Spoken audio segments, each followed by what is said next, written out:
Hello and welcome back to episode 3 of our series How to Roleplay Star Trek Adventures. This time we will be talking about character generation. The topics of this video will be the main character creation via the Lifepath-Choices.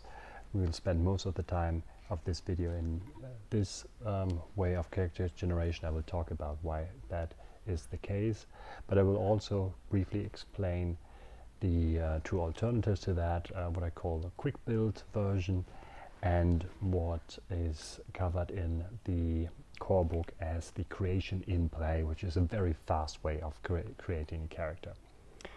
For the life path option, I will of course not show all of the tables, all of the lists of talents and what's not that is in the book.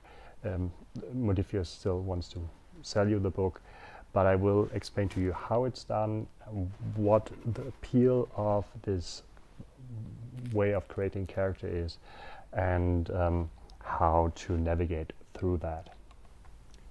To make things a little easier, I prepared an example. I wanted to create a Trill character who is going to be a joint Trill. So this character will have their own symbiote. And that is pretty much all you need to get started. You write in the default values for attributes and disciplines, which race your character is, the name, and the traits of the race, and one trait of a choice, in this case joined. There is a slight alteration already to the attributes because he is a Trill. His control, presence, and reason is increased by 1 each. Alright, from that point on you make decisions or you roll dice. I did roll dice, and that is for each major station during their life. First, where's the character born? I rolled the dice and it turned out he was born on a space station or a starship. I didn't really think about too many details here. This was just to be an example character, but it was nice to see they were not born on a planet. They probably don't consider anything specifically their home. There was already kind of something that might shape the characters, or my picture of the character in my head. The next station is where would they grow up. I was kind of expecting that to be somewhat related to the place where they were born, but no, my character ended up on a farm on some frontier agriculture planet, which came as a little surprise to me, but the fun thing was I had a choice here. Despite the dice already proclaiming that I'm on some outback planet, I could choose either to embrace the farming life or not. I chose not to. Instead, my character became a rebel and studied medicine and science and stuff. So then they joined Starfleet. That was not really a choice. You can only choose later on if you're playing a young officer, a more advanced officer, or like a more experienced officer or veteran, which I thought was a bit weird, but anyway. So then there will be exactly two special events during each officer's initial career or their training, whatever.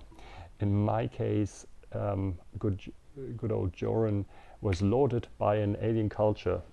I decided it would be the Romulans. By this point, Joran was already well suited in medicine. I was able to make another choice when he joined Starfleet to go deeper into science and medicine. So I thought he might have helped some dignitaries, some delegation of Romulans after an accident or poisoning or whatever. So that was already quite something. But then an accident happened and he was severely injured. That was definitely not related to the previous event. I'm perfectly sure. I only decided it might have had something to do with a transporter accident. I didn't go too much into detail, but you can already see that this forms already a bit of a picture for the character and their background, which can be nice for a player who might not be so used to creating role-playing characters. This gives you already a bunch of points to weave your own story around, pretty much. Putting all of these things together with the few choices I had, I came up with this character, pretty much. This is all you need to start playing. And it might even be a little bit more than you definitely need to start playing, but this is a finished character. You might notice there are a bunch of numbers, attributes, disciplines. They do a nice thing and give you a checklist in the end that tells you, did you create your character properly? Did you miss a step where you had to increase an attribute or not? So you can easily double check if you have enough attribute points, discipline points, if the number of values, talents and focuses is right. If you notice something is missing, you can easily add it there. That is really neat. Now, the more experienced role-playing gamer, especially people coming from games like D&D, 3.5, Pathfinder, Rollmaster, etc., pp, might already be a little bit distraught here, because you would not ever do anything like this in, let's say, Pathfinder. Because in Pathfinder and similar games, you kind of have to do some min-maxing here to make sure your character is competent enough to survive. I would like to point out that my character here, even though I rolled dice at every instance I could, ended up being maxed out in reason, science and medicine. Maxed out for a junior grade lieutenant. If I had decided to make a more veteran officer, create a more veteran officer, the values could have increased by 1 each, which I had the option to. I hit the maximum value slightly before the character generation ended. So this character is kind of min-maxed for his position as a chief medical officer, which I chose after the character was done. That was pretty much where he ended up in Starfleet. Kind of made sense with those stats. So that is one reason why even as a min-maxer you probably won't create a character that is entirely useless, quote unquote. Although you should, I think I might have been a little lucky here and there with the dice rolls, so that things ended up kind of fitting together. Although I think it's not, it's unlikely, I think, that you roll up a character that is entirely pointless. The other thing you have to keep in mind, that character progression in Star Trek Adventures works similar to Fate, where you don't progress as swiftly as, for instance, in D&D-like games, where you're expected to gain a level every, I don't know, like 3 adventures, 2 or 3 adventures, and increase significantly in power every time you do that. Here you won't get new spells, like ever. There are no spellcasters, of course. You will have way more options, however, to adjust your character. Decrease an attribute and increase another attribute, for instance. This can happen very often. Focuses can be changed. Values can go out of the window at a moment's notice, really. So even if you rolled up a character that doesn't seem to be really up to the task, initially they can grow into their role easily throughout the game. And even when there is progression, the progression is not that fast and strong. This is not a game of super powered heroes. Like your character will not gain a level and suddenly they can fly or shoot lightnings out of their eyes. The attributes and disciplines are kept at relatively low level, low numbers. Attributes at 12 and disciplines at 5. Even with your progression, you won't get beyond that. You might maybe get special abilities or special things you can do due to items you pick up. That will be then covered with equipment or talents or traits, but not so much with impressive boosts on your attributes usually. So yeah, as I said, there is little min-maxing that has to be done initially. You can really enjoy this type of character generation even if you wouldn't do so in other games, like for instance D&D 3.5. The whole thing takes about an hour if you know what you do, but you choose your talents and values carefully. Think about your values carefully. Talents are picks from a list of existing talents. You can just read up what they do. Values as well as focuses are things you make up on your own. Focuses are relatively easy. The life choice path character generation gives you examples for focuses on each step where you can pick one. Values are slightly more complicated. They are kin more to choices of aspects in Fate again. They're not quite as important. They're definitely not as important as aspects in Fate, but the wording, if you ever play that game, can be kind of relevant and what they try to convey. So you might spend a little more time on those values here, which can get players stuck slightly, especially since there are very little good examples in the book. If you have to look up stuff a lot, then it might take a bit longer than an hour, but the process is not very complicated. If you have a good idea what you do, and if you maybe postpone deciding on the values, you can easily do this in kind of half an hour or so. So I strongly suggest, if you choose this type of character generation, have a session 0, get everyone together so everyone can do some brainstorming together. It might be actually quite fun to see what weird stuff happens to all the other characters. As a side note, I did check out the Klingon core book to see if the life choices there are more fun. You might expect this.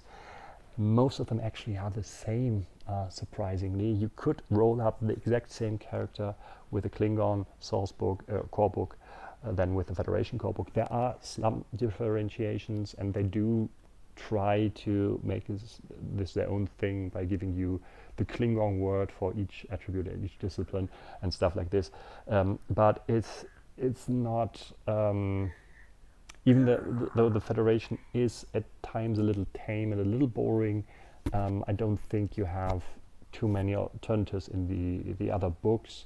You could easily consider coming up with your own life choice options, especially if you don't want to play a vanilla Federation game. If you want to play Federation at War or something like this, you could easily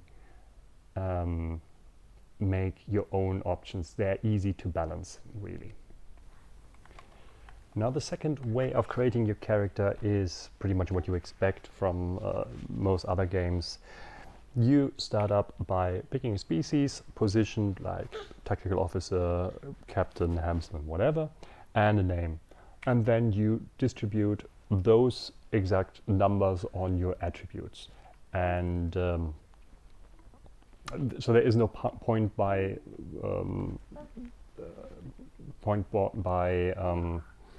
system or anything like this. You might have, or you will have adjustments to the attributes from your species, however.